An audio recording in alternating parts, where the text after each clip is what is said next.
बुधवार सुबह शुरू होने वाला अखाड़ों का पारंपरिक अमृत स्नान का कार्यक्रम बुधवार दोपहर करीब 2:30 बजे शुरू हो सका।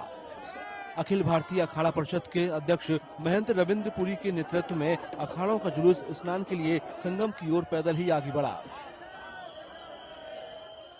हमारे जितने भी संत महात्मा नागा सन्यासी सभी ने स्नान किया। इसके लिए माननीय मुख्यमंत्री जी को बहुत बहुत बधाई देना चाहता हूं और जो हमारा मेला प्रशासन है उनको बहुत बहुत साधुवाद। और मैं किन शब्दों में उनकी प्रशंसा करूं, मैं समझता हूं आज का स्नान करना बहुत मुश्किल हो चुका।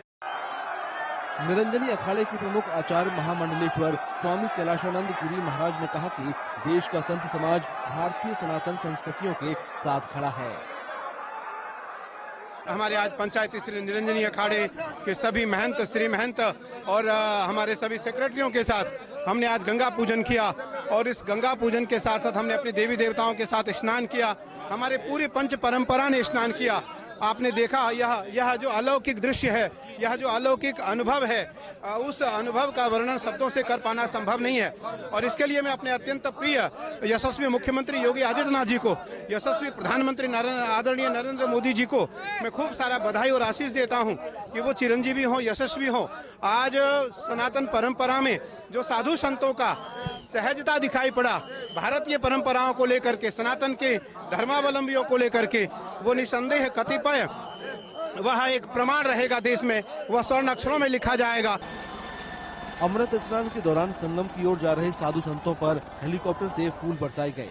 अमृत स्नान के दौरान धर्मगुरु शंकराचार्य विदुशेखर भारती ने कहा कि इस पवित्र मौनी अमावस्या के दिन यहाँ संगम त्रिवेणी संगम स्नान करने के लिए हम आए हैं। ये एक बहुत विशिष्ट भव्य परंपरा है। दुनिया से, पूरे दुनिया में ही ये संदर्भ है, हमारे सनातन धर्म के ये जो संदर्भ है, ये सबसे बड़ा एक विशिष्ट संदर्भ है। ऐसा जो इतने लोग, इतने करोड़ों लोग, लगभग इस संदर्भ में लगभग 40 से 50 करोड़ लोग यहाँ आ रहे हैं।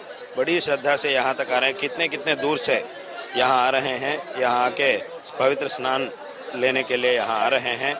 ऐसे एक संदर्भ जो है, ऐसा एक पवित्र संदर्भ को हमारे सनातन धर्म परंपरा के अतिरिक्त हम दुनिया में कहीं भी नहीं देख सकते हैं। ऐसा एक पवित्र संदर्भ है। भीड़ कम होने के बाद ही पवित्र स्नान करेंगे। मुझे लगता है कि ये बहुत सही निर्णय उन्होंने लिया है कि इसको होना चाहिए था। और सबसे बड़ी बात यह है कि दुख की घड़ी तो है, लेकिन इस दुख की घड़ी में उन्होंने जो निर्णय लिया है ताकि वो उन सबके साथ हैं, सारी चीज़ें पहले संभल जाएं, संभल जाएं, उसके बाद स्नान करें, पहले भक्त करें, समाज करें। मुझे लगता है कि सचमुच ही अमृत स्नान हो रहा है। अमृत स्नान का मतलब सबको मिलकर लेकर चलने वाला स्नान है। ये मैं उनके इस निर्णय का अभिनंदन करता हूँ। करोड़ों लोग यहाँ आए हुए हैं और करोड़ों लोगों को यहाँ आकर उन्हें संयम रखना चाहिए। जहाँ घाट है वहीं स्नान कर लें, सब लोग यहाँ न पहुँचे।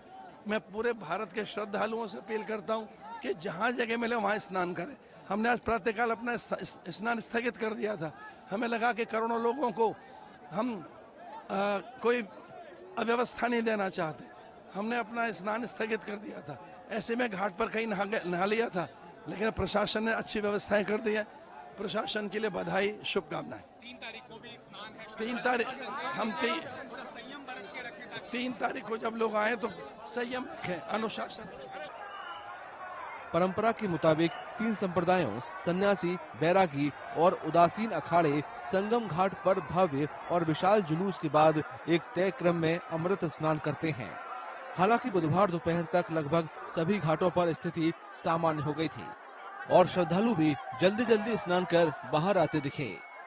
मेला क्षेत्र में अखाड़ा मार्ग पर भारी भीड़ का दबाव बना और इस भीड़ के दबाव के कारण दूसरी ओर के बैरिकेड्स टूट गए और भीड़ के लोग बैरिकेड्स फांदकर दूसरी तरफ ब्रह्म मुहूर्त के स्नान का इंतजार कर रहे श्रद्धालुओं को कुचलना शुरू कर दिया।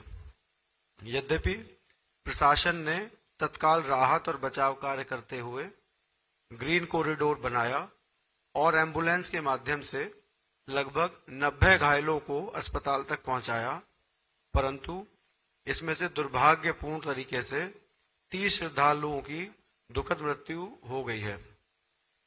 30 इनमें से 25 की पहचान हो चुकी है और शेष की शिनाख्त की जानी बाकी है। कुछ लोग बाहर के प्रदेशों के भी इनमें से हैं, जैसे कर्नाटका के 4 लोग हैं, असम से 1 हैं, गुजरात से 1 हैं। कुछ घायलों को परिवार के सदस्य को लेकर चले गए हैं तथा 36 घायलों का इलाज स्थानीय मेडिकल कॉलेज में चल रहा है। श्रद्धालुओं की सुविधा के लिए मेला प्रशासन द्वारा हेल्पलाइन नंबर 1920 जारी किया गया है। आज 29 जनवरी को शासन ने सख्त निर्देश दिए थे कि कोई भी वीआईपी प्रोटोकॉल नहीं होगा।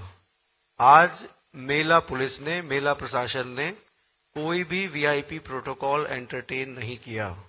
जो भी मुख्य स्नान पर्व हैं, आगामी जैसे बसंत पंचमी का भी एक पर्व है जिसमें बहुत ज्यादा भीड़ होती है, उस पर भी कोई वीआईपी प्रोटोकॉल हम लोग के द्वारा एंटरटेन नहीं किया जाएगा।